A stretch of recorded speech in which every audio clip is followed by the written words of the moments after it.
ಇನ್ನೇನು ಕೆಲವೇ ಕ್ಷಣಗಳಲ್ಲಿ ಪೊಲೀಸ್ ಕಾನ್ಸ್ಟೇಬಲ್ ಹುದ್ದೆಗೆ ಪರೀಕ್ಷೆ ಆರಂಭ. ರಾಜ್ಯದ 800ಕ್ಕೂ ಹೆಚ್ಚು ಕೇಂದ್ರಗಳಲ್ಲಿ ಲಿಖಿತ ಪರೀಕ್ಷೆ ಶುರುವಾಗುತ್ತೆ. ಬೆಳಗ್ಗೆ 10:30ರಿಂದ 12 ಗಂಟೆವರೆಗೆ ನಡೆಯುವಂತಹ ಪರೀಕ್ಷೆ. 3991 ಹುದ್ದೆ ಭರ್ತಿಗೆ ಲಿಖಿತ ಪರೀಕ್ಷೆಯನ್ನ ಕೆಇಎ ನಡೆಸ್ತಾ ಇದೆ. ರಾಜ್ಯಾದ್ಯಂತ 4.54 ಲಕ್ಷ ಅಭ್ಯರ್ಥಿಗಳು ಅರ್ಜಿಯನ್ನ ಸಲ್ಲಿಸಿದ್ದಾರೆ. ಪರೀಕ್ಷೆ ಮುಗಿದ ಅರ್ಧ ಗಂಟೆಯ ಒಳಗಡೆ OMR ಶೀಟ್ ಅಪ್ಲೋಡ್ ಆಗುತ್ತೆ. ಎಲ್ಲ ರೀತಿಯ ಸಿದ್ಧತೆಗಳನ್ನು ಮಾಡಿಕೊಳ್ಳಲಾಗಿದೆ. ಇನ್ನೇನು ಅರ್ಧ ಗಂಟೆ ಹತ್ತತ್ರ ಬಾಕಿ ಇದೆ. ಪರೀಕ್ಷೆ ಆರಂಭ ಆಗುತ್ತೆ. ಈಗಾಗಲೇ ಅಭ್ಯರ್ಥಿಗಳು ಪರೀಕ್ಷಾ ಕೇಂದ್ರದತ್ತ ಬೆಳ್ಳಂಬೆಳಗಿನೇ ಧಾವಿಸಿ ಬಂದಿದ್ರು. ಎಲ್ಲರನ್ನೂ ಕೂಡ ಪರಿಶೀಲನೆಯ ಮಾಡಿ ಪರೀಕ್ಷಾ ಕೇಂದ್ರಕ್ಕೆ ಕಳಿಸಿಕೊಡಲಾಗಿದೆ. ಪರೀಕ್ಷಾ ಕೊಠಡಿಯ ಒಳಗಡೆ ಎಂಟ್ರಿ ಕೊಡಲಾಗಿದೆ. ಯಾವ ರೀತಿ ಅಭ್ಯರ್ಥಿಗಳು ಸಾಲುಗಟ್ಟಿ ನಿಂತಿದ್ದಾರೆ ಅನ್ನೋದನ್ನು ಗಮನಿಸ್ತಾ ಇದ್ದೀರಿ.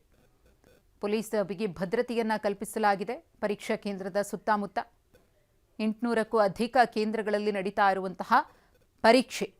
ಸುಮಾರು 4.5 ಲಕ್ಷಕ್ಕೂ ಅಧಿಕ ಅಭ್ಯರ್ಥಿಗಳು ಅರ್ಜಿಯನ್ನು ಸಲ್ಲಿಕೆ ಮಾಡಿದ್ದಾರೆ. ಮಹಿಳಾ ಅಭ್ಯರ್ಥಿಗಳು ಕೂಡ ಸರತಿ ಸಾಲಿನಲ್ಲಿ ನಿಂತಿದ್ದಾರೆ. ಡ್ರೆಸ್ ಕೋಡ್ ಸೇರಿದಂತೆ ಒಂದಷ್ಟು ನಿಯಮಗಳಿದೆ. ಅದೆಲ್ಲವನ್ನ ಕೂಡ ಎಲ್ಲ ಅಭ್ಯರ್ಥಿಗಳು ಪರಿಪಾಲಿಸಬೇಕಿದೆ. ಇನ್ನು ಜೀನ್ಸ್ ಪ್ಯಾಂಟ್ ಅನ್ನ ಧರಿಸಿದ್ದ ಅಭ್ಯರ್ಥಿಗಳು ವಾಪಸ್. ಹುಬ್ಬಳ್ಳಿಯಲ್ಲಿ ಜೀನ್ಸ್ ಪ್ಯಾಂಟ್ ಧರಿಸಿ ಬಂದಿದ್ದ ಅಭ್ಯರ್ಥಿಗಳನ್ನ ಪೊಲೀಸರು ವಾಪಸ್ ಕಳಿಸಿದ್ದಾರೆ. ಬಾಗಲಕೋಟೆಯಲ್ಲಿ ಮೂಗುತಿ ಮತ್ತು ಓಲೆಯನ್ನ ತೆಗೆಸಿದ್ದಾರೆ ಪೊಲೀಸರು. ಒಂದಷ್ಟು ನಿಯಮಾವಳಿಗಳಿದೆ, ವಸ್ತ್ರ ಸಂಹಿತೆ ಇದೆ. ಒಡವೆಗಳನ್ನ ಧರಿಸುವಂತಹ ವಿಚಾರದಲ್ಲೂ ಕೂಡ ಒಂದಷ್ಟು ರೆಸ್ಟ್ರಿಕ್ಷನ್ಸ್ ಇದೆ. ಅದನ್ನ ಯಾರು ಫಾಲೋ ಮಾಡಿಲ್ವೋ ಅವರನ್ನ ವಾಪಸ್ ಕಳಿಸುವಂತಹ ಕೆಲಸವೂ ಕೂಡ ಆಗ್ತಾ ಇದೆ. ನಿಯಮಬದ್ಧವಾಗಿ ಯಾರೆಲ್ಲ ಬಂದಿದ್ದಾರೋ ಅವರನ್ನ ಪರೀಕ್ಷಾ ಕೇಂದ್ರಕ್ಕೆ ಬಿಡುವಂತಹ ಕೆಲಸವೂ ಕೂಡ ಪೊಲೀಸರಿಂದ ಆಗ್ತಿದೆ. ಜೀನ್ಸ್ ಪ್ಯಾಂಟ್ ಅನ್ನ ಧರಿಸಿ ಬಂದಿದ್ದಂತಹ ಅಭ್ಯರ್ಥಿಯನ್ನು ವಾಪಸ್ ಕಳಿಸಲಾಗಿದೆ. ಒಂದಷ್ಟು ಧಾರ್ಮಿಕ ಆಚರಣೆಗಳಿಗೆ, ಧಾರ್ಮಿಕ ವಿಚಾರಗಳಿಗೆ ಸಂಬಂಧಪಟ್ಟಂತೆ ವಿನಾಯಿತಿಯನ್ನು ಕೊಡಲಾಗಿದೆ. ಅದನ್ನು ಖುದ್ದು ಗೃಹ ಸಚಿವ ಪ್ರಿಯಾಂಕ್ ಖರ್ಗೆ ಅವರು ಕೂಡ ಪೋಸ್ಟ್ ಮೂಲಕ ಸ್ಪಷ್ಟಪಡಿಸಿದ್ದಾರೆ.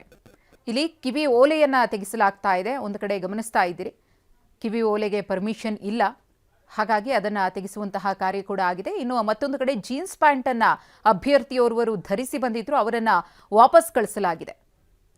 ಪಾರದರ್ಶಕವಾಗಿ ನಿಯಮಾನುಸಾರ ಯಾವುದೇ ಲೋಪಗಳಾಗದಂತೆ ಪರೀಕ್ಷೆಯನ್ನ ನಡೆಸುವ ನಿಟ್ಟಿನಲ್ಲಿ ತಯಾರಿಗಳು ನಡೆದಿದೆ. ಅದರ ಪ್ರಕಾರವೇ ಪೊಲೀಸರು ಮತ್ತು ಸಿಬ್ಬಂದಿ ಇಲ್ಲಿ ನಿಯಮಗಳನ್ನು ಪರಿಪಾಲಿಸುತ್ತಿದ್ದಾರೆ. ಮಾಂಗಲ್ಯ ಅಥವಾ ಶಿವದಾರ, ಉಡುದಾರ, ಧಾರ್ಮಿಕ ಸಂಕೇತವಾಗಿರುವಂತಹ ಒಂದಷ್ಟು ವಸ್ತುಗಳಿಗೆ ಯಾವುದೇ ರೀತಿಯ ನಿಷಿದ್ಧ ಇಲ್ಲ.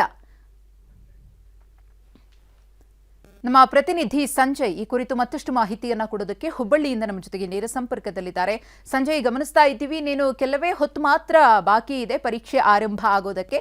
ಆದರೆ ಆರಂಭಕ್ಕೂ ಮುನ್ನ ಪರೀಕ್ಷಾ ಕೇಂದ್ರಕ್ಕೆ ಬಂದಂತಹ ಒಂದಷ್ಟು ಅಭ್ಯರ್ಥಿಗಳಿಗೆ ಶಾಕ್ ಎದುರಾಗಿದೆ. ರೂಲ್ಸ್ ಅಂಡ್ ರೆಗ್ಯುಲೇಷನ್ಸ್ ಬಗ್ಗೆ ಗೊತ್ತಿರಲಿಲ್ವಾ? ಯಾಕೆ ಗೊತ್ತಿದ್ದು ಒಂದಷ್ಟು ಅಭ್ಯರ್ಥಿಗಳಿಂದ ಈ ರೀತಿ ತಪ್ಪುಗಳಾಗುತ್ತೆ ಅಂತ ಹೇಳಿ?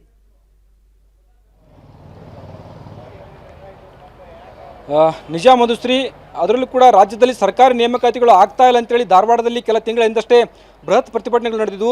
ಬೃಹತ್ ಪ್ರತಿಭಟನೆಯ ನಂತರ ಸರ್ಕಾರ ನೇಮಕಾತಿಗಳನ್ನು ಮಾಡಿಕೊಳ್ತೇವೆ ಅಂತೇಳಿ ಈ ಕಾನ್ಸ್ಟೇಬಲ್ ಹುದ್ದೆಗಳ ನೇಮಕಾತಿಗೆ ಆರಂಭ ಮಾಡಿತ್ತು. ಇದೀಗ ರಾಜ್ಯಾದ್ಯಂತ ಇವತ್ತು ಸಿವಿಲ್ ಕಾನ್ಸ್ಟೇಬಲ್ ಹುದ್ದೆಗಳ ನೇಮಕಾತಿ ಪರೀಕ್ಷೆ ಆರಂಭವಾಗಿರುವಂಥದ್ದು.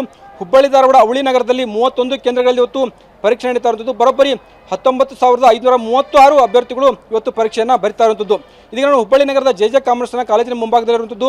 ಅನೇಕ ಅಭ್ಯರ್ಥಿಗಳನ್ನು ಇದೀಗ ತಪಾಸಣೆ ಮಾಡಿ ಒಳಗಡೆ ಬಿಡುವಂಥ ಒಂದು ಕೆಲಸವನ್ನು ಪೊಲೀಸರು ಮಾಡ್ತಿದ್ದಾರೆ. ಮೊದಲನೇ ಗೇಟ್ನಲ್ಲಿ ಈಗಾಗಲೇ ಕೆಲವರನ್ನ ತಪಾಸಣೆ ಮಾಡಿ ಒಳಗೆ ಬಿಡಲಾಗಿದೆ. ಇದೀಗ ಮತ್ತೊಂದು 2ನೇ ಹಂತದಲ್ಲಿ ತಪಾಸಣೆ ಮಾಡುವಂಥ ಒಂದು ಕೆಲಸವನ್ನು ಪೊಲೀಸರು ಮಾಡ್ತಾರಂತೆ. ಪ್ರತಿಯೊಬ್ಬರ ಆಧಾರ್ ಕಾರ್ಡ್ಗಳನ್ನು ಪಡೆದಿದ್ದು ಅವರ ಫೇಸ್ ಅಥೆಂಟಿಕೇಶನ್ ಅನ್ನೋ ಜೊತೆಗೆ ಅವರ ಹಾಲ್ ಟಿಕೆಟನ್ನು ಸ್ಕ್ಯಾನ್ ಮಾಡಿ ಒಳಗಡೆ ಬಿಡುವಂಥ ಒಂದು ಕೆಲಸವನ್ನು ಪೊಲೀಸರು ಮಾಡ್ತಾ ಇರುವಂಥದ್ದು. ಇನ್ನು ಕೆಲವೊಂದಷ್ಟು ಮಾಹಿತಿಗಳನ್ನ ಮೊದಲೇ ನೀಡಲಾಗಿತ್ತು. ಹಾಲ್ ಟಿಕೆಟ್ಗಳು ಕೂಡ ಉಲ್ಲೇಖ ಮಾಡಲಾಗಿತ್ತು. ಜೀನ್ಸ್ ಪ್ಯಾಂಟ್ ಧರಿಸಿ ಬರಬಾರ್ದು, ಫುಲ್ ಸ್ಲೀವ್ ಇರತಕ್ಕಂಥ ಶರ್ಟ್ಗಳು ಮತ್ತು ಚೂಡಿದಾರವನ್ನು ಧರಿಸಿ ಬರಬಾರ್ದು ಅಂತೇಳಿ ಒಂದು ಮಾಹಿತಿ ನೀಡಲಾಗಿತ್ತು. ಜೊತೆಗೆ ಯಾವುದೇ ರೀತಿಯಿಂದ ಮೆಟಲ್ಗಳನ್ನು, ಅಂದರೆ ಕಿವಿ ಓಲೆ ಸೇರಿದಂತೆ ಯಾವುದೇ ಒಂದು ಮೆಟಲ್ಗಳನ್ನು ಧರಿಸಿಕೊಂಡು ಬರಬಾರ್ದು ಅಂತೇಳಿ ಸಾಕಷ್ಟೊಂದು ಸೂಚನೆಯನ್ನು ಕೂಡ ನೀಡಿತ್ತು. ಆದರೂ ಕೂಡ ಕೆಲ ಅಭ್ಯರ್ಥಿಗಳು ಫುಲ್ ಸ್ಲೀವ್ ಇರತಕ್ಕಂಥ ಶರ್ಟ್ಗಳನ್ನು ಹಾಕೊಂಡ್ಬಂದಿದ್ರು, ಜೀನ್ಸ್ಗಳನ್ನು ಧರಿಸ್ಕೊಂಡು ಬಂದಿದ್ರು.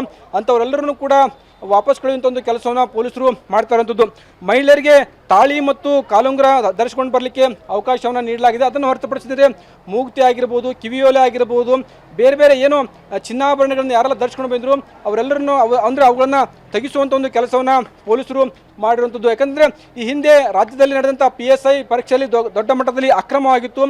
ಸಾಕಷ್ಟು ಪರೀಕ್ಷಾ ಕೇಂದ್ರದಲ್ಲಿ ಏನು ಬ್ಲೂಟೂತ್ಗಳನ್ನ ಬಳಸಿ ಪರೀಕ್ಷೆಗಳನ್ನ ಬರೆದ್ರು. ಈ ಹಿನ್ನೆಲೆಯಲ್ಲಿ ಯಾವುದೇ ಕಾರಣಕ್ಕೂ ಕೂಡ ಅಕ್ರಮ ಆಗಬಾರ್ದು, ಜೊತೆಗೆ ಯಾವುದೇ ಕಾರಣದಿಂದ ಲೋಪದೋಷಗಳು ಆಗಬಾರ್ದು ಅಂತೇಳಿ ಸಾಕಷ್ಟೊಂದು ಮುಂಜಾಗ್ರತಾ ಕ್ರಮಗಳನ್ನು ಪೊಲೀಸರು ಕೈಗೊಂಡಿರುತ್ತದೆ.